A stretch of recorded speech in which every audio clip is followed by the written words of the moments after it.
Hello and welcome to the latest episode of the Inter Show.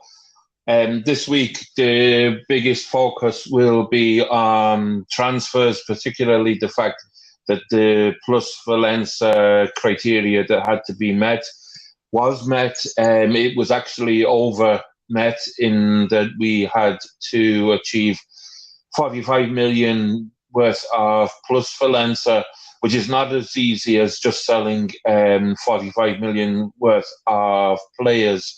It's basically based on the difference with the value that the player has on the books in terms of the transfer fee that the club paid to get him and the money that the club attracts in terms of selling the player. So a lot of people will already know, but for those who don't,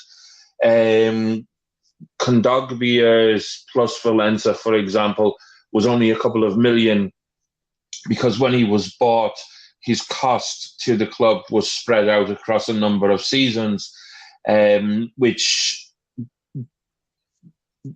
left residual money on Inter's books at the time that they came to sell him, which means that the value that he was sold for to Valencia was not complete, didn't fall completely into that criteria, and basically we were left making a couple of million on his sale. But the club was able to do it predominantly by not selling players that we would be hoping to build our squad around. You could talk about Kondogbia in that frame, but he hasn't been with us for 12 months. So we've really not lost anybody that we would have been hoping to keep. Anthony is joining me. I expect Alessandro to join me any minute. Anthony, your views on the plus Valencia situation? Yeah, thanks for having me again, Andrew. It's really, really well done by our management team, our transfer team, and Ausilio. I think we've done really well to be able to grind it out just in time for the deadline. Most importantly, not having to sell one of our star players of being Skriniar and Icardi. I think some fans were really scared that we were going to have to raise the funds by selling one of those players. It was an easy way to fix the problem, really. Could have raised it in one hit, but the team's worked really hard to get these players back, and you got to also commend them for inserting some buyback clauses in some of our younger players as well. It means that we know we're not completely missing out on the opportunity of having these players back at our club, so got to applaud it all around. Yeah, it's the only sort of slight disappointment on my part, and there'll be those that probably would take me to task on this, is that because we were able to bring in more than the actual criteria set down in the settlement agreement, to me, I would have used that money to have probably held on to one of Sandon or Nagatomo, not from the point of view of having, not from the point of view of having them as sort of first teamers starting every match, certainly not. And I'd probably be looking more at Nagatomo for this. But I kind of get the feeling that we are going to be a little bit thin in terms of the fullbacks.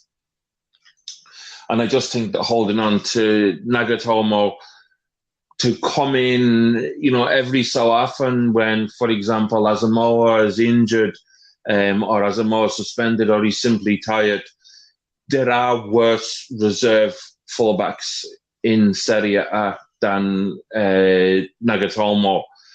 Not an exceptional player, but again, you're not looking at that.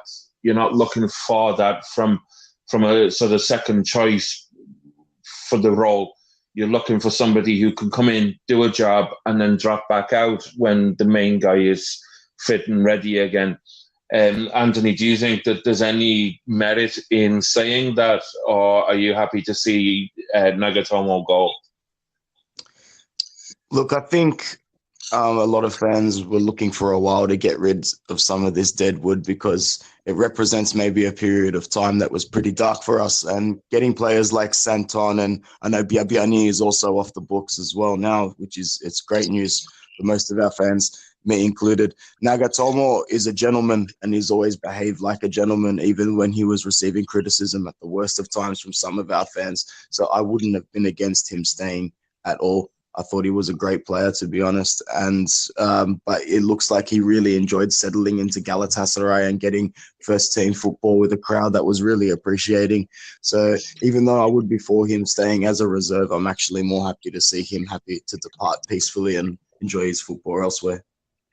It's a very good point. I mean, since he went to Galatasaray and since he moved to Turkey, he seems to have been very, very happy there. It's a massive club. It's a club with absolutely fanatical support, and good luck to him there. And I hope he's very successful. He's already got the first league medal of his career there last season, which I think is fantastic. It's coming to a stage of his career where he really needs to feel that happiness, and if that's where he feels happy, then the best of luck to him. I was a bit disappointed for him tonight because Japan really looked like they were going to pull off arguably the biggest shock of the World Cup. And although there have been shocks in the World Cup, Germany have gone out, Spain were knocked out, Portugal were knocked out, Argentina are already gone, although whether or not it was a shock that they got beaten by France, probably not. But they are a big name casualty for this stage of the tournament. You've still got to look at the makeup of the quarterfinalists, and if I'm not wrong at this stage, every one of them is either going to be European or South American. Japan could have booked that trend, but it seems that the South American teams and the European teams are becoming ever more the powerhouses, and so they're keeping the Asian sides, the African sides, even the North American sides with Mexico that I thought had a good chance going in against Brazil. They're keeping them locked out, and it's certainly becoming more and more a table for the sort of usual suspects. I know, Anthony, you were invested in being an Australian, and it was disappointing for yourselves with the result against Peru. But what do you think is going on? Obviously, we're going to touch after World Cup as we're doing the show. Why, particularly the African sides? Why do you think the African sides are not fulfilling the performance that they showed perhaps in the 90s and the early 2000s? I think at the moment it's just the quality and the depth in some of the sides is just a little bit too much. Like we saw the match where France played Australia in the first game. I actually think Australia did quite well to go toe-to-toe with France and keep the pace for about 70-odd minutes. But then towards the last back end of the match, you could see that where other teams would fail to keep it consistently going for the 90 minutes, France had that ability to keep it going for the 90 minutes. And I think Brazil have showed that as well. Even though they haven't looked like they've hit their full stride yet, they haven't really been troubled at all. It's almost like they've second geared themselves into the quarterfinals. That's not to say they haven't had to work for it. They've had opponents come up against them, play really, really well, but I just don't think that they've looked like going out. In terms of the African sides, I thought Senegal were very, very unlucky not to go through on the the fair play rule. But yeah, I thought they had a great tournament as well. But yeah, I'm not too sure why else. What was your thoughts on the fair play rule, and Andrew? Would you change that by any means? I suppose they have to be divided. They have to be divided in one manner or another. it's and there are so many ways that they go through it now. Based off head to head, based off goal difference, based off even if the goal difference is the same, they have to they'll look at who scored more goals. So, for example, if I can't think what the goal difference was, but let's say that Japan's was +2, 2 goals for, 2 goals against, and Senegal's was exactly the same. If, say, for example, Senegal's had been 3 goals for and 3 goals against, then Senegal would have gone through by virtue of having scored more goals. It comes down to a point where there has to be something to divide them. In the past, it has, in the distant past, drawing lots or flipping a coin could decide whether a team went through or not, and it actually did happen. So at least there is a footballing merit in terms of the fair play rule. It does encourage clean play. Not saying for a second that the Senegalese were dirty players by any stretch of the imagination. They certainly were not. But it does reward that aspect of football and the way of playing your game. So really, where do you say, how many things can you come up with that that make a difference, that you can definitely use to say this team goes forward and this team doesn't? I can't see how many more things they can use than they already have in place. It does seem unfair, but I would still say that there is an element of footballing merit to the fair play rule. I don't know. Can you think of any other way of dividing teams that they don't already use? No, to be honest, that is the next logical choice. Ideally, I guess it could go down to a shootout, but the convenience factor is almost impossible. I mean, the situation could occur where the two teams aren't even playing each other in the penultimate match day. And so that would be out of the option there. And I guess with the tight scheduling and everything, there'd be no option for any sort of replay. So if that's not an option there, then I think the fair play rule would have to stand and stay. And I think especially when you think of the kind of countries that host these tournaments, I know Qatar in 4 years' time is different in that regard, but it tends to be the bigger countries. It tends to be the bigger countries of the world that are able to host these events. I think the World Cup, where the USA, Canada, and Mexico are hosting it, the teams potentially could be even further spread out. But even if you have Senegal, for example, playing in St. Petersburg and Japan playing in Moscow, you're still talking about a flight between those two cities. Realistically, it's not going to be feasible for one of them to drive to the other teams where the other team is located for even for something as quick and over and done within a few minutes as a penalty shootout. It's not like that they're playing on one side of Moscow and the other side of Moscow. It just at some point there has to be a bit of give, I think.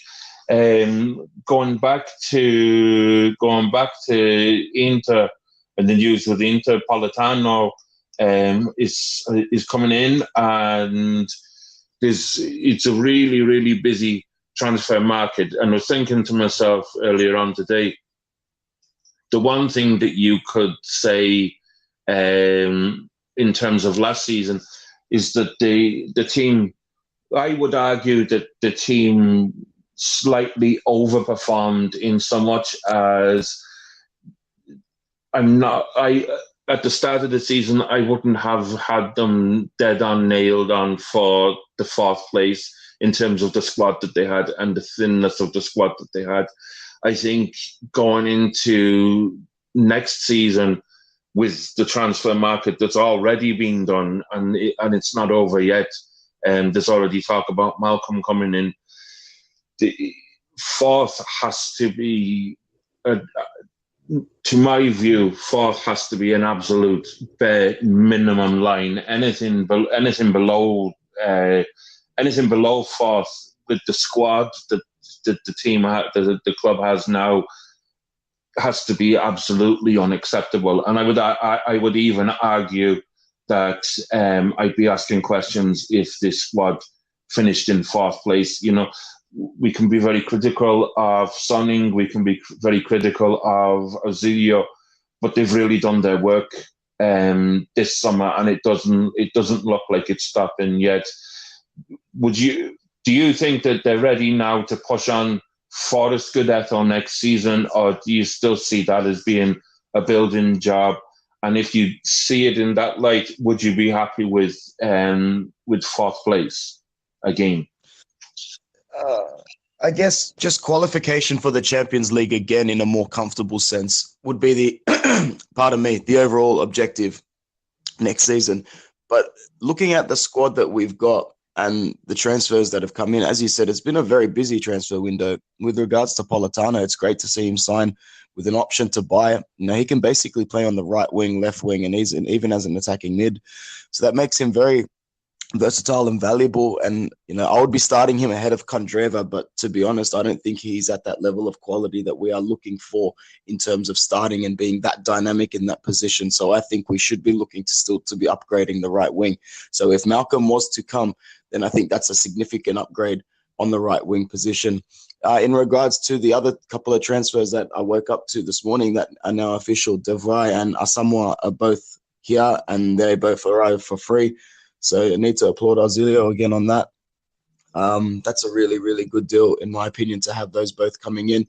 And when you look at it now, we've got these fresh players like De Vrij, Asamoah, Martinez, Nangolan, to join up with Icardi and Skriniar, all these players who didn't go to the World Cup. So they're all going to arrive at the preseason very hungry, very fresh. It's a very strong part of our core, a very large part of it in our team that'll rock up to training, get on the first day, really, really looking to kick off things.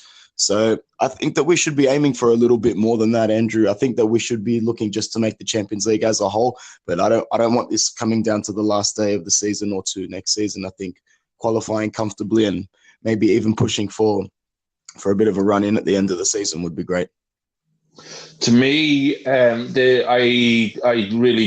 don't think the team is Scudetto ready at the moment, and to be honest, I don't expect them to be.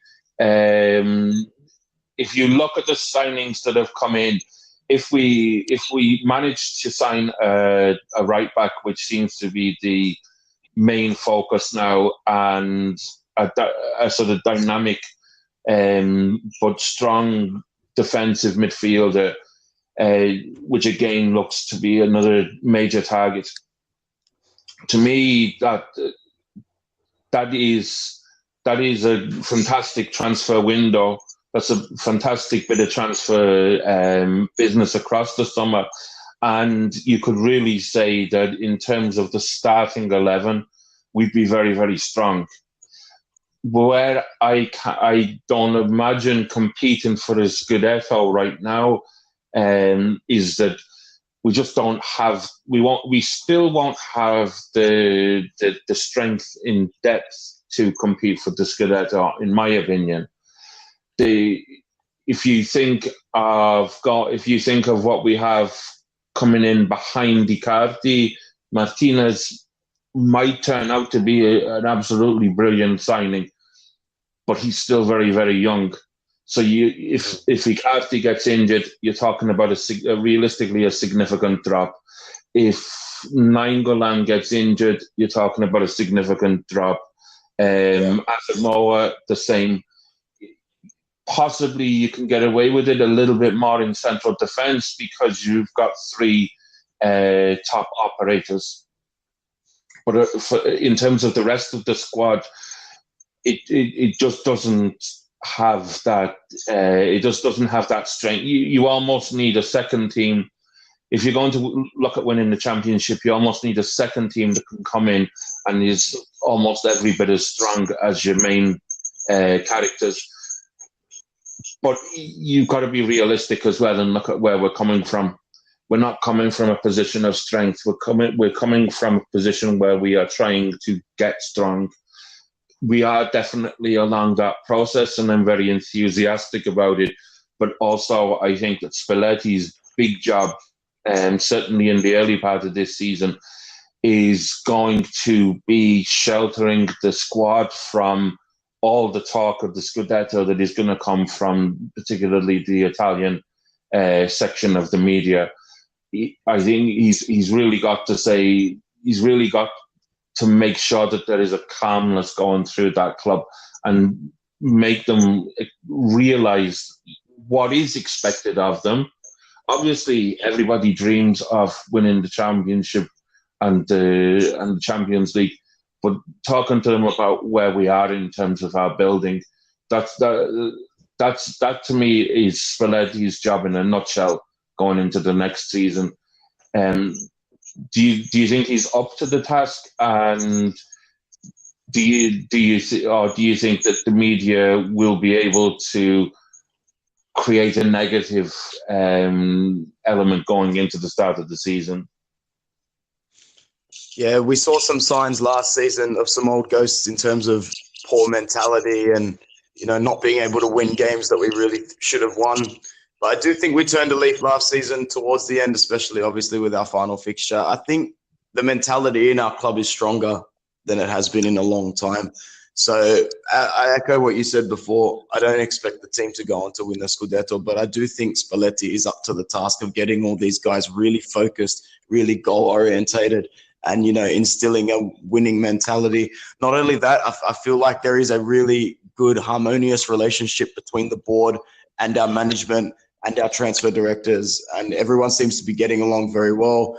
We're achieving our goals quite well in the off season. So as long as we can carry this positive mentality into the first few matches of the season and, start off with a good start, I think that we'll be able to achieve our goals this season. But, achieving our goals and winning the Scudetto, I still think I agree with you. Those are two different things.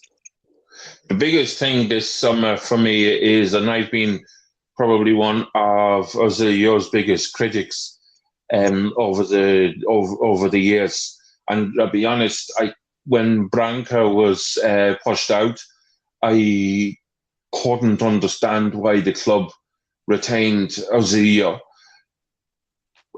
If you look at the way that he's worked this summer, he's managed so many different tasks. He got good players in on frees before he started to tackle the Plus Valenza situation. He got a handle on the Plus Valenza situation, and then he did business for Nainggolan and Politano. I would echo what you're saying, that everybody in the club seems to be pulling together, and it's the first time that I've seen that in years. And it only augurs well that you can't say anything about Ausilio in the last few months that isn't very, very complimentary in terms of the job that he's done. And I never thought that I'd be in a situation to say that. He's come in for very heavy criticism from Interisti for a good number of years. And it's only right that he gets complimented when he's really doing his job very, very well. I don't think you were as hard on him as I was, but would you agree that this has been his best mercato in terms of his time at Inter? Definitely, absolutely. He's worked some absolute wonders this Mercato with those free transfers, especially. Those were huge. And I just think the deals, well, I think being able to finally get rid of some of the other players as well, like Santon as well, getting 9 million for him, I think that was a bit of a masterstroke involved in the Nangolan deal, to be honest. But yeah, I would say that it has been his best transfer window with the likes of Martinez and Politano coming in, and it doesn't look like we're done. Looks like we're back in for we're looking for another right back, which is good because I don't think D'Ambrosio is. It's not that I don't like D'Ambrosio. It's just I think we need a bit of an upgrade on that position. And there's been some names floating around, and to be honest, any one of the names that are floating around, I would be happy with some subtle preferences for a couple, maybe notably Florenzi or Versalco. Who do you want at right back, Andrew? I think Versalco is probably the choice that I would give. Although Florenzi, if I'm not wrong, has worked with Spalletti in the past, so that would be a.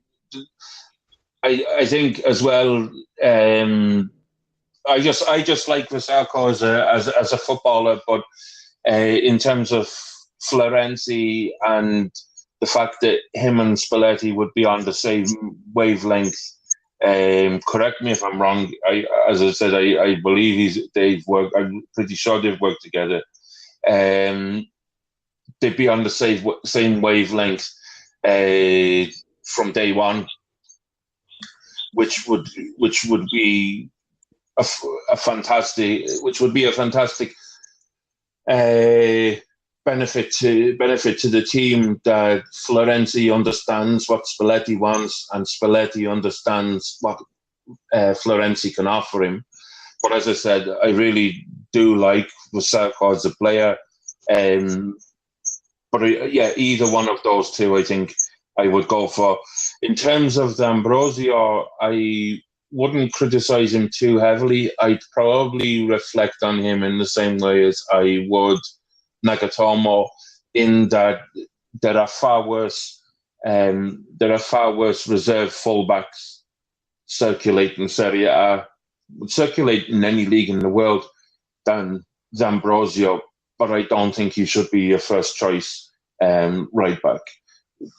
So I'd be quite happy to see him stay, but in similar capacity to that I was hypothesizing about Nagatomo earlier on. Would you move him on, or would you be happy to see him stay as that kind of reserve option?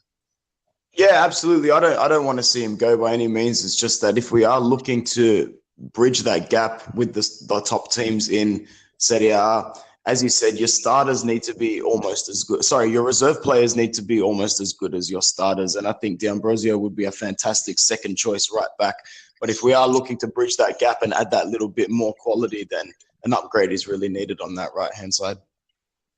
Yeah, I would agree. But I think we can't but be enthusiastic with how the summer has gone so far. And hopefully we'll be bringing even better news in the weeks to come. I'm going to make it a short show tonight. I'm going to sign off by saying thanks to Anthony for joining me again, and I'll sign off with Forza Inter. Thanks, Andrew. Forza Inter. The podcast you just heard was published with Anchor. Got something you want to say to the creator of this show? Send them a voice message using the Anchor app, free for iOS and Android.